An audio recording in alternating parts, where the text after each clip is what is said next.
Bonjour Franck Leroy. Bonjour. Nous nous retrouvons à la fin d'un été qui était riche en satisfaction pour Épernay, avec naturellement l'inscription de la candidature Coteaux, Maisons et Caves de Champagne au patrimoine mondial de l'UNESCO.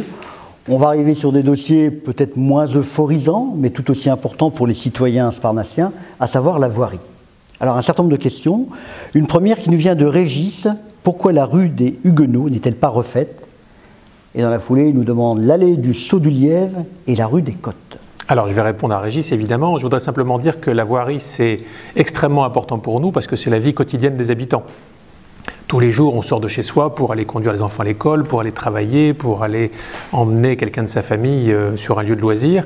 Et nous sommes donc extrêmement attachés à cette question de la voirie. C'est la raison pour laquelle nous avons engagé un vaste plan de voirie qui nous a permis, par exemple, au cours des six dernières années, de faire 30% de la voirie totalement renouvelée.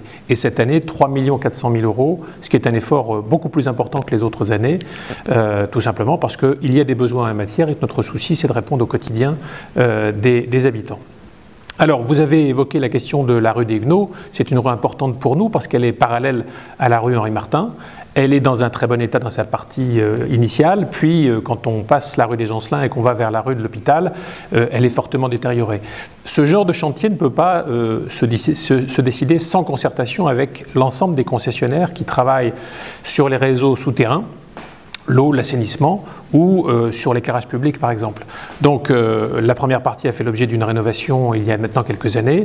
La deuxième partie est programmée probablement en 2016 ou 2017. Nous attendons les retours des passages caméras, c'est-à-dire qu'on fait passer des caméras dans les réseaux souterrains pour constater l'état des réseaux d'eau et d'assainissement.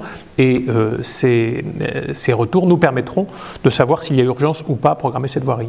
Alors, allée du Saut du Lièvre et rue des Côtes, même question. Alors là, ce sont des rues qui subissent un passage moins important. Elles sont un peu plus excentrées par rapport au centre-ville. Là aussi, des enquêtes sont engagées avec la communauté de communes d'Épernay qui est en charge de l'eau et de l'assainissement pour examiner à la fois le dessous de la voirie, ce qu'on ne voit pas, mais en même temps pour analyser l'état de la voirie. S'il n'y a pas à intervenir sur les réseaux souterrains, il est vraisemblable qu'on se contentera à ce moment-là d'une intervention sur la couche de roulement, ce qui permet aux habitants d'avoir une rue neuve sans pour autant que ces travaux durent très longtemps.